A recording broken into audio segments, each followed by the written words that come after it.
So I'm here to give you my experience for MEPS, processing in the United States military. My branch of service is the Air Force. I'm going in active duty, just waiting now for a date. Basically, I was sworn into the delayed entry program yesterday, August 31st. I went for my processing though on August 30th. When you first get to MEPS, it's pretty crazy. Recruiter has to go hand in your packet to the liaison. You got to check in. You got to drop off your bag. Then you just wait. You just wait to go to the hotel. They brief you before you go to the hotel, and once you get to the hotel, they give you dinner, and then you're free to do whatever you want at the hotel. Mind you that if you consume alcohol that night, you'll not pass MEPS. They'll fail you, and that's it. You're done. You go home. So you wake up in the morning at around 4:15. You take a shower. You head over to MEPS at around 5, about 5:15. You get to MEPS. Then that's where the fun starts. You sign in, and the first station that I went to was to get my blood pressure done. I ran up the stairs, so they had to do my blood pressure twice, because the first time it looked like I was having like a heart attack. After you do your blood pressure, they send you for your hearing test. The hearing test is difficult, especially when you're going in for the Air Force. Basically, all you hear is the tones, and they get low and they get high. Once you finish the hearing test, then you go for your vision test. That wasn't easy either. Your best bet is to tell them that you're wearing contacts or glasses before you go in there, or else they assume that you're not wearing them and they start adjusting the machine and you can't see anything at all. You do depth perception. It's very easy.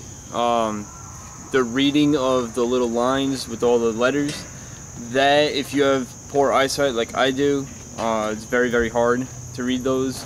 And it's easiest if you let them know and you're honest with them that you can't read them, rather than trying to guess the letters. And then after that, they see if they can correct your vision, and if they can, then they write in your little file there that you passed. After you do your vision, then you go to medical briefing, and basically they tell you about hiding things from the military. You turn around and you fail. You also turn around and you could get fined and all that fun stuff. It's ridiculous. From medical briefing, I went to take my urinalysis. Basically, you pee in a cup. They drop the drug test in there. If it comes back yellow, you pass. If it comes back blue, you failed. From the urinalysis, you go and you get your blood done. It's easiest if you eat something in the morning before you get your blood done. Not a lot of people have strong stomachs, and they end up getting all woozy and dizzy and all that. I didn't, but there was people there that did. Once you get your blood test done, they check that for HIV, they check that for alcohol, they check that for, anything drugs. That's after doing your breathalyzer. So after that, then you go and you do your joint tests. Your joint tests, it's nothing to worry about. Don't worry if you have a crack in your joints or whatnot, it's fine. As long as you can do the exercises. They will be yelling at you, telling you that you did it wrong, and telling you that you're not military, you're not military material and all that. Don't worry about it. Everybody got that. I got that. I still passed. And from there, then you go for your checkup. They do a hernia check. They ask you a whole bunch of questions according to your application, making sure that you're not lying. If something did occur in the past that you put on your application, make sure you remember the date, because they get mad if they have to go into your file to look at it. They had to do that with me, but everything got resolved. And then from there, the doctor will tell you whether or not you passed or failed. For me, he told me that I passed. For all you that are going for Air Force, make sure that you get the fly physical done. Fly physical is basically they make you pop your eardrums and they test your eardrums.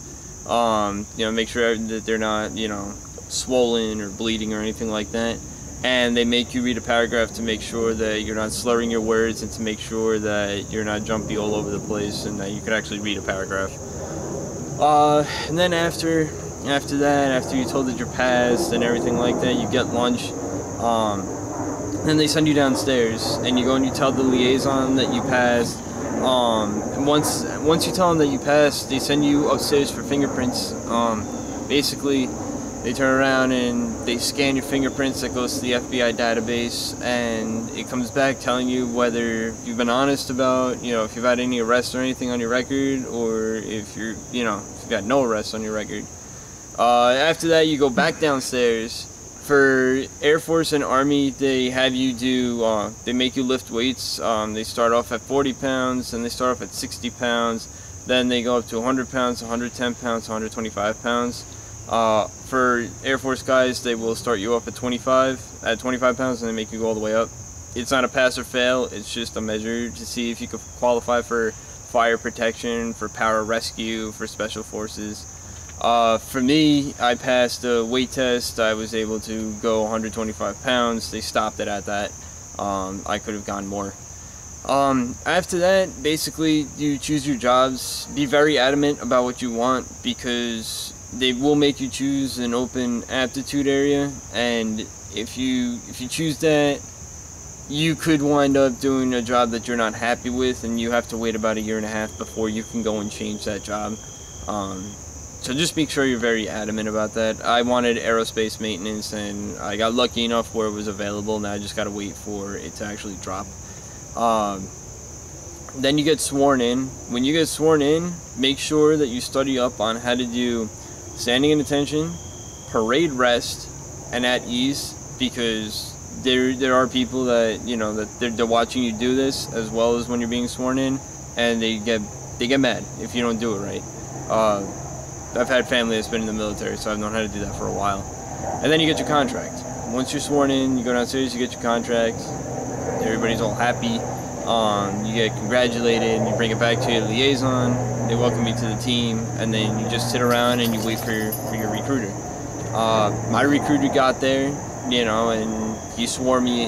He read my contract.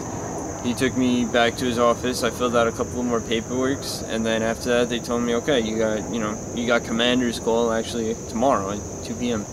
And that was basically it. MEPS is, it's not something to be taken lightly, but it's not something to worry about as much, because from what I've seen, you will be a nervous wreck on your ship out dates. There were people that were shipping out with me when I went there. They were nervous. That was it. My MEPS experience.